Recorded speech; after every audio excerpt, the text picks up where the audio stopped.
Hey folks, Jimmy D from Jimmy D's Guitar Lessons and Rock Talk. Do you have an iPad and a Spark and you want to learn how to connect it together so you can do some recording? Stick around.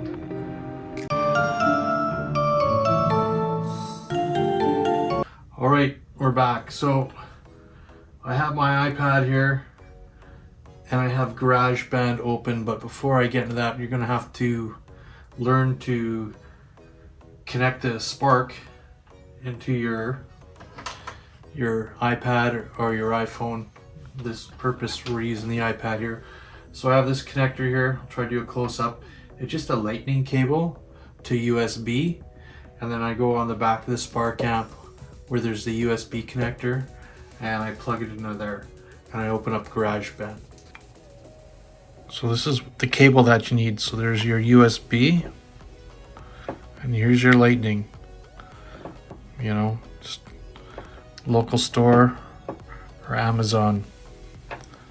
Pretty simple. So what I did right now, I just have a drum track on here. I'll play through that. So right now it's playing through the Spark amp. So I'm just going to use that just for demonstration purposes.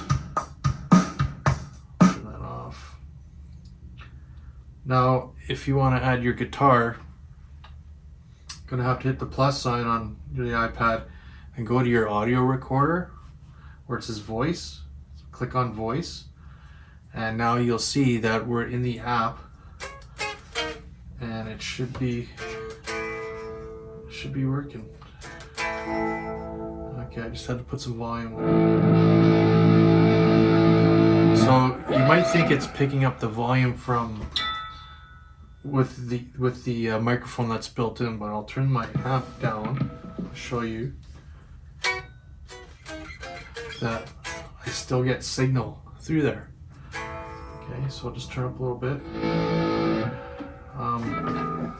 There's a lot of videos on YouTube on how to use GarageBand, and I recommend that you go to some experts. This is just for beginners, just to get you kind of going if you just want to put some ideas. So once you're in here, we'll just hit the countdown and we'll just play a few chords.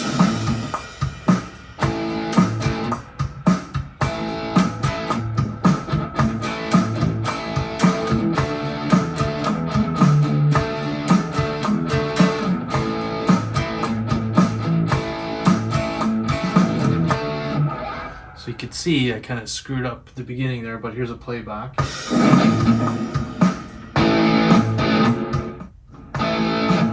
Just controlling the volume with the headphones.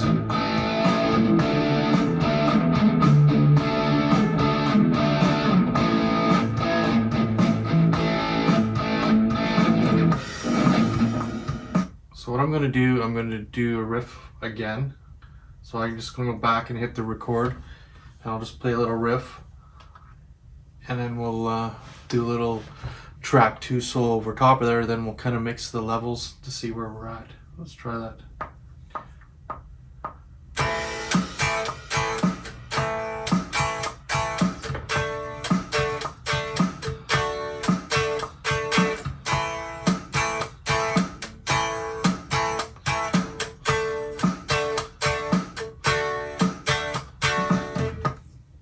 So you notice there I had my volume down on my Spark amp, so I couldn't hear the it coming through here, but it did record. Okay.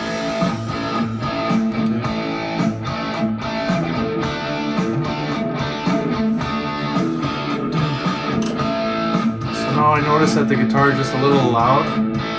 So all you have to do is just turn the guitar down.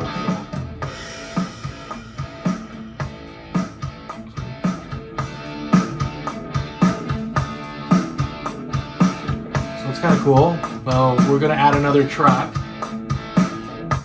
So all I do now is I just hit the little plus button here. Same thing. We're going to go to voice. It's going to give me another track. Okay. I'm just going to go back here. And this is the one here. And you can hear I have it in the guitar. So now let's give that a shot and see what it's like.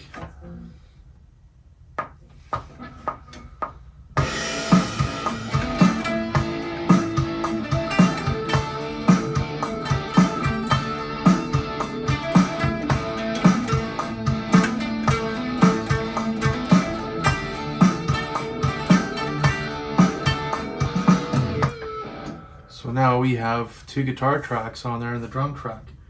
Let's give it a shot. You